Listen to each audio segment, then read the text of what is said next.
Bismillahirrahmanirrahim.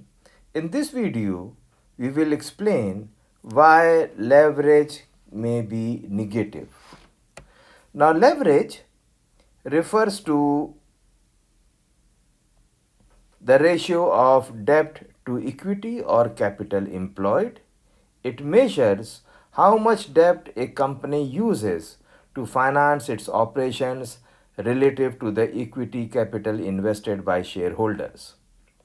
Now, we are referring to a scenario where the company has no debt. So, in this discussion, please just keep this thing in mind that we are assuming that the company has no debt and instead it holds excess cash and marketable securities. So, this changes the typical interpretation of leverage. To understand why leverage could be negative in this situation, let us break it down to traditional leverage debt to equity ratio. Now, leverage is typically calculated as total debts divided by the total equity. But when a company has zero debt, this ratio is going to be positive because the company is using debt to fund its operations. Any amount that they may be using, then it is going to show a positive debt to equity ratio.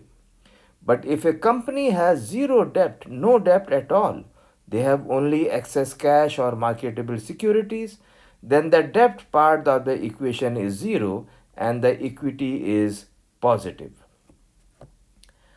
Then, when a company holds, say, excess cash and marketable securities, it could be a situation where cash and marketable securities exceed its liabilities.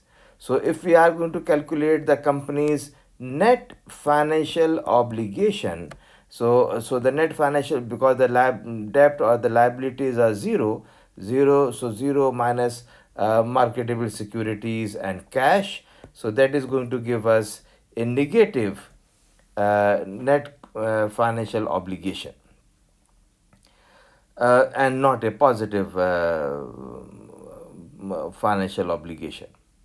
So, in the case where net financial obligations are negative, this implies that the company's financial structure is not levered in the traditional sense.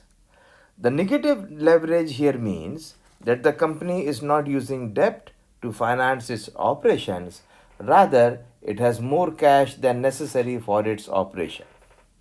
Now, in this scenario, the leverage ratio, which is generally calculated as debt to equity, will automatically become negative because there is effectively no debt or even more cash than debt, resulting in a negative value when viewed through the lens of traditional financial ratios. So let us assume we will take the formula of the debt to equity ratio and we'll try to play with the numbers. So suppose the debt is zero, the company has no debt. Cash and marketable securities are 100 million. So the equity is, say, 50 million. So if we calculate the leverage is going to be debt is 0 and equity is 50, so that becomes 0.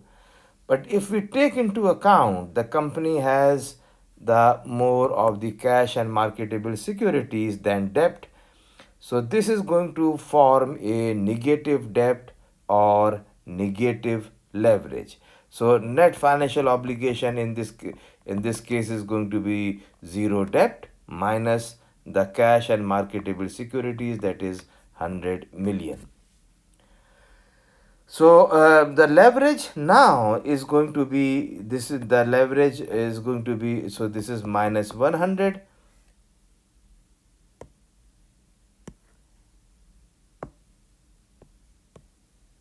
So the net financial obligation is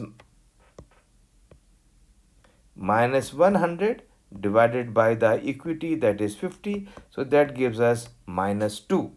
So in this case, the leverage is negative because the company holds more cash than it has liabilities. So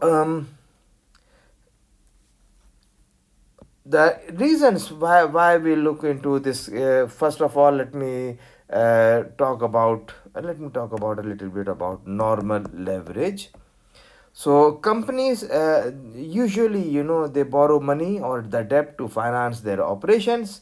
A positive leverage ratio means the company is using debt to amplify its operations and potentially increase the returns. A negative leverage, if a company has more excess cash than its liabilities, it is essentially overcapitalized with cash.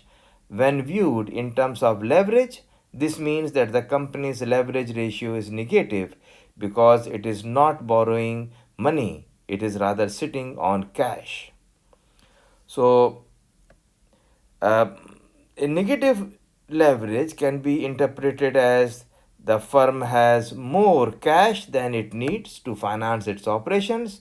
This could be a sign of strong financial health, but also inefficiency in capital utilization, as the firm is not using the cash to generate returns. Then, negative leverage also implies that the company is not using debt as a financial tool to expand its operations. Instead, it might be using cash and marketable securities that could be seen as a less efficient use of capital for growth. And finally, a negative leverage also means that the company's net financial obligations are negative. That is, it doesn't owe any money, it has more cash than liabilities. So instead of owing interest or principal repayment on debt, the company might be earning interest on its cash or marketable securities. To conclude, leverage can be negative in cases where the company holds more cash or marketable securities, as it is in this example. Um, um, so, in a situation where the company's financial obligations are negative, meaning it has more financial assets than financial liabilities, and the leverage ratio becomes negative. This reflects the firm's reliance on its financial strength, that is, cash, rather than on borrowing to fund operations. So, this completes the video on why the leverage may be negative. I hope you have enjoyed this presentation, and if you found value in this video, then please like, subscribe and share my channel and hit the notification bell button to alert you for the latest video. For webinar and guest speaker invites, please send me a message at accountingamir@gmail.com.